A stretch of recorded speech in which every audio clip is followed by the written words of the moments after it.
Quelles sont tes racines et tes fondations? Alors, euh, mes racines et mes fondations, c'est d'abord ma famille directe, c'est-à-dire mon père, ma mère, mes deux sœurs. Euh, et après, c'est la Lorraine, parce que je viens de Lorraine de base. Donc oui, on a toujours été une famille très soudée. Euh, donc on était en Lorraine, enfin en Moselle plus précisément. Moi je suis native de là-bas. On avait toujours un cocon familial très soudé. Euh, C'était vraiment une base qui était vraiment essentielle, que ce soit dans ma vie ou la vie de mes sœurs.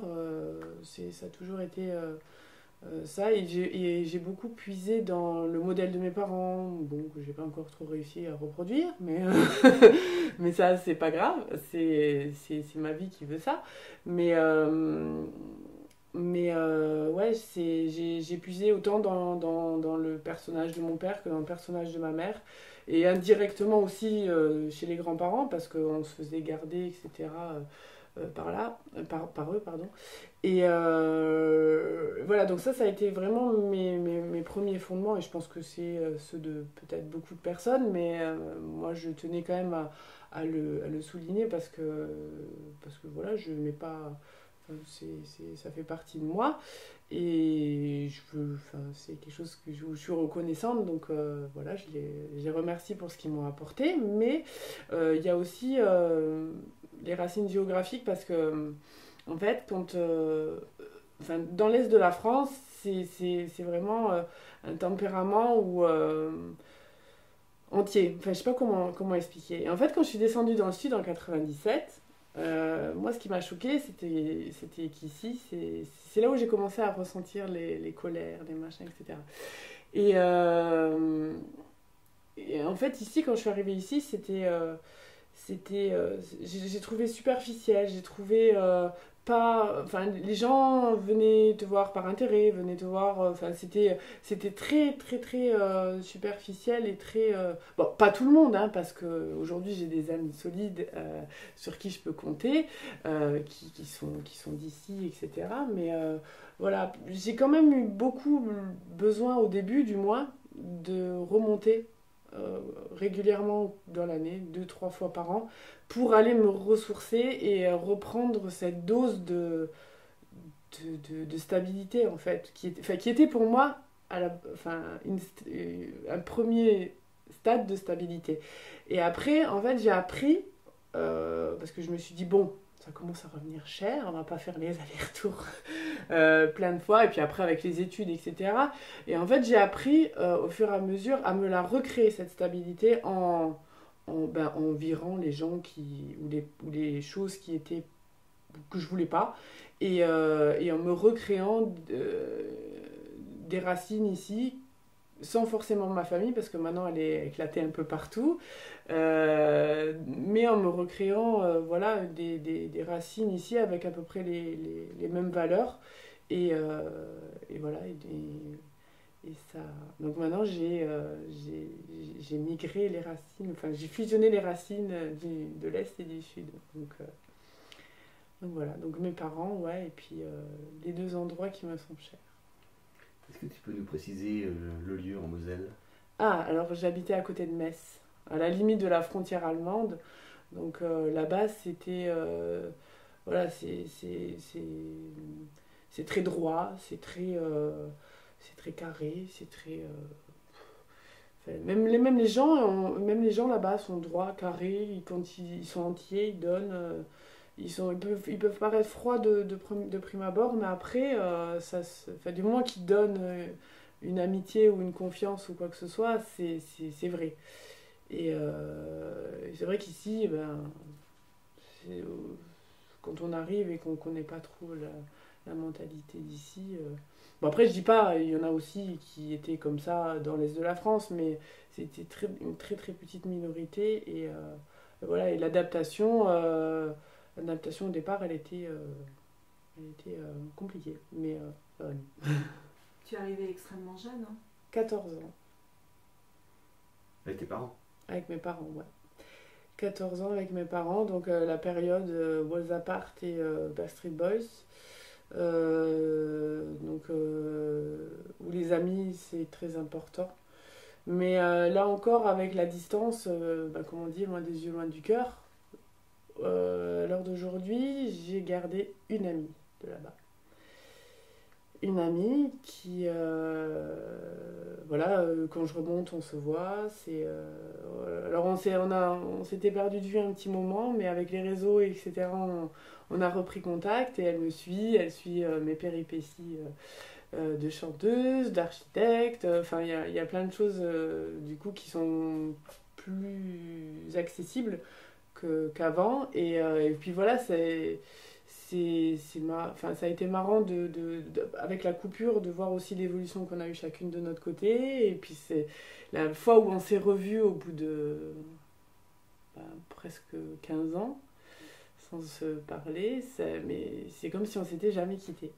Donc ouais, je suis partie jeune, mais après, comme j'ai un tempérament qui est très sociable, j'ai pas eu de problème en fait à me faire des amis. La transition, ça a quand même été. Et puis comme j'étais dans ce cocon stable avec ma famille, je suis pas partie toute seule ou je suis pas partie qu'avec un seul de mes parents parce qu'ils se sont divorcés, enfin ils ont divorcé ou quoi que ce soit. On était vraiment le package ensemble, on est descendu ensemble, on a affronté le changement de vie ensemble et du coup il y avait quand même quand on rentrait qu'on avait ces petits aléas émotionnels, ces contrariétés dues à l'adaptation au sud de la France, et on se retrouvait quand même ensemble et ça a apaisé. Donc ça va, ça s'est bien passé. Qu'est-ce que tu peux nous dire de tes parents? Alors, mes parents, c'est des gens simples. Mon papa, lui, il, c'est quelqu'un qui est, comment dire, c'est quelqu'un qui est, lorrain déjà. Donc c'est quelqu'un qui est, enfin, lui il se laisse pas marcher sur les pieds, il sait ce qu'il veut. Il a, il a toujours été chef d'entreprise,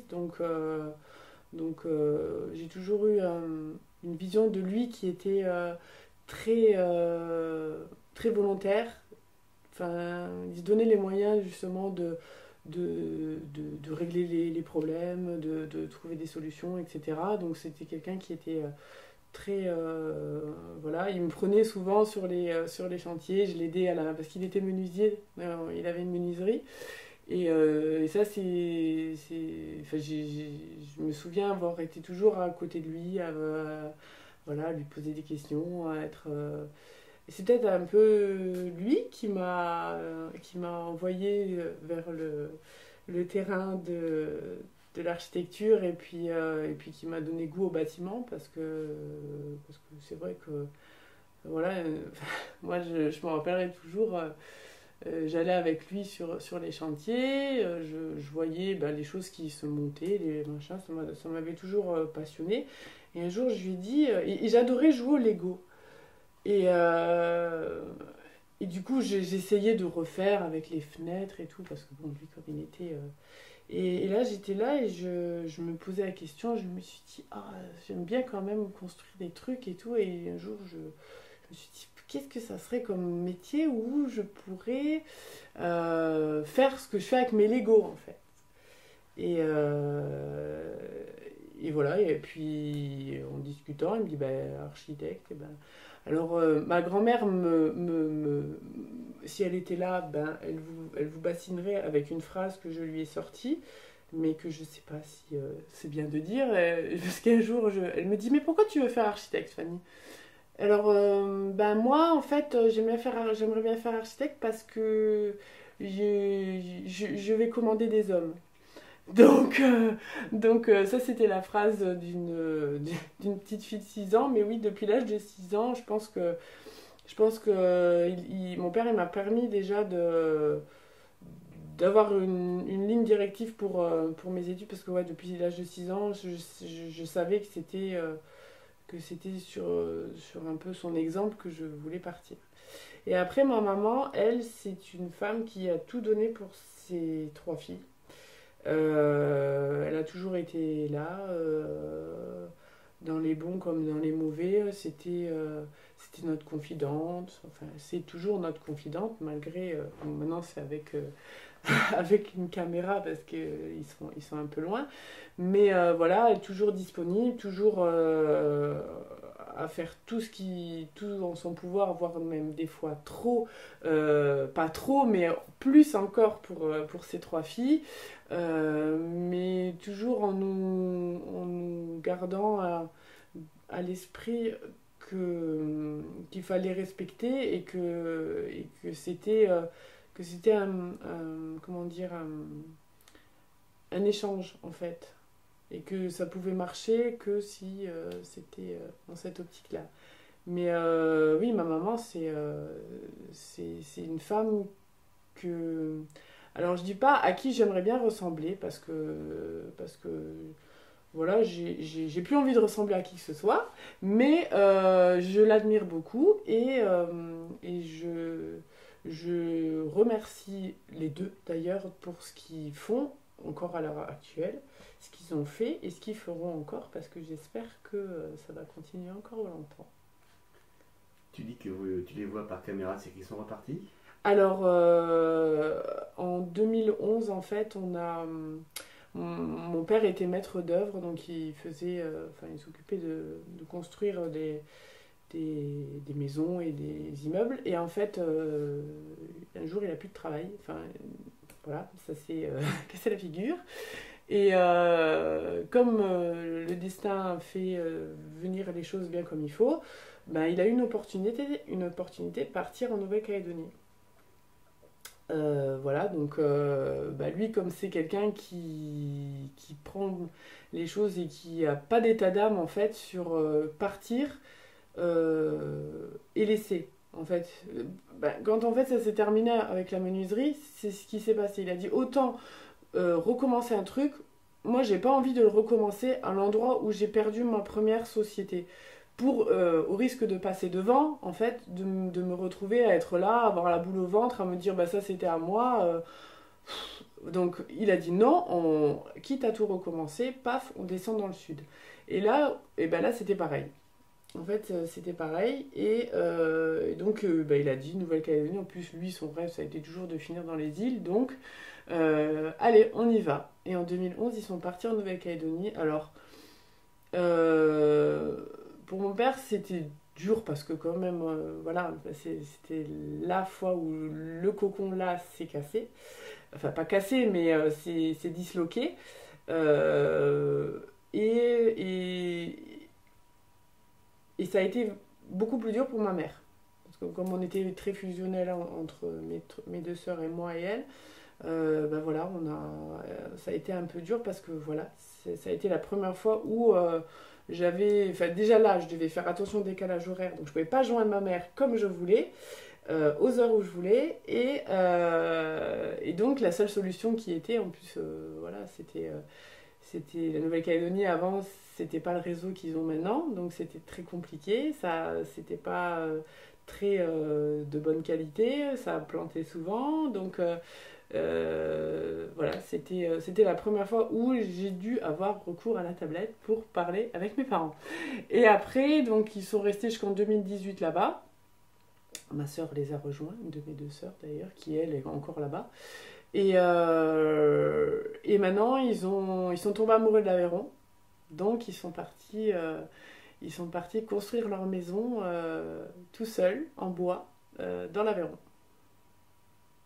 Ah bien, oui, ici qui construit sa maison en bois, c'est bien. Ouais.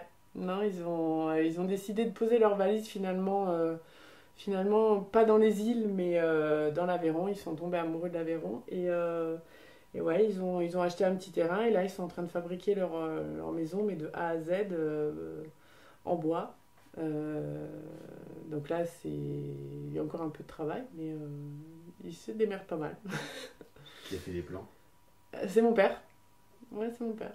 Ouais. Il s'est fait les plans de sa maison et après, comme il est très bien équipé avec ses logiciels, avec plein de choses, il a notamment des logiciels qui lui permettent de dimensionner tous ces bouts de bois pour ses ossature, etc. Donc il s'est régalé à faire ça. Après, et en fait, ça a été son Lego grandeur nature à lui. Sa dernière maison, je pense qu'il n'aurait pas pu la faire d'une autre façon que comme ça.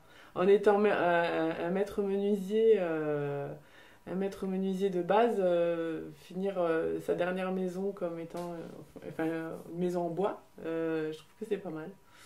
Donc voilà, et donc oui, comme il y a quand même encore presque 3 heures de route, on est encore avec la tablette. Qu'est-ce que tu as appris de tes parents? J'ai appris la persévérance. Parce que ça, enfin, tout au long de notre vie ensemble, en fait, ça n'a pas toujours été très rose, notamment avec les sociétés qui se sont cassées la figure. Et donc, du coup, on a toujours été élevés dans, dans le fait qu'il fallait que les choses aient une valeur et qu'on soit reconnaissant de ce qu'on a à l'instant T et pas, enfin, voilà, que ça soit qu'on soit pas trop gourmand. Mais du coup, bon, sur le coup, nous, c'est vrai qu'on était. Enfin, moi, je sais. Après, je parle pas forcément pour mes sœurs parce qu'elles l'ont vécu peut-être différemment. Mais moi, je sais que des fois, bah oui, quand t'es ado et que t'as tout le monde qui s'habille d'une certaine façon, bah toi, t'as aussi envie. Mais bon, les parents, des fois, ils peuvent pas. Et, euh, et ça, ils nous ont appris à justement nous dire déjà que c'est pas parce que un tel et un tel ont ces choses-là que c'est forcément à toi d'en avoir aussi. Hein, tu n'es pas obligé de faire le mouton comme tout le monde. Et aussi sur le fait que si on pouvait pas, on pouvait pas. Et que il fallait patienter. Alors voilà, c'est ça qui a aussi amené le fait de les voir s'acharner pour pas qu'on soit dans le besoin et de persévérer dans leurs efforts pour justement qu'on ait une belle vie et qu'on ne ressente pas des fois les aléas qui pouvaient y avoir sur leur chemin pour pas qu'on soit impacté en fait. Et c'est quelque chose qui maintenant que je suis maman et que je suis grande, enfin grande oui, je reconnais, bon, c'est bête d'être un peu tard, mais non, après, ouais, c'est vraiment la persévérance qui, comme quoi, quand on veut, on peut.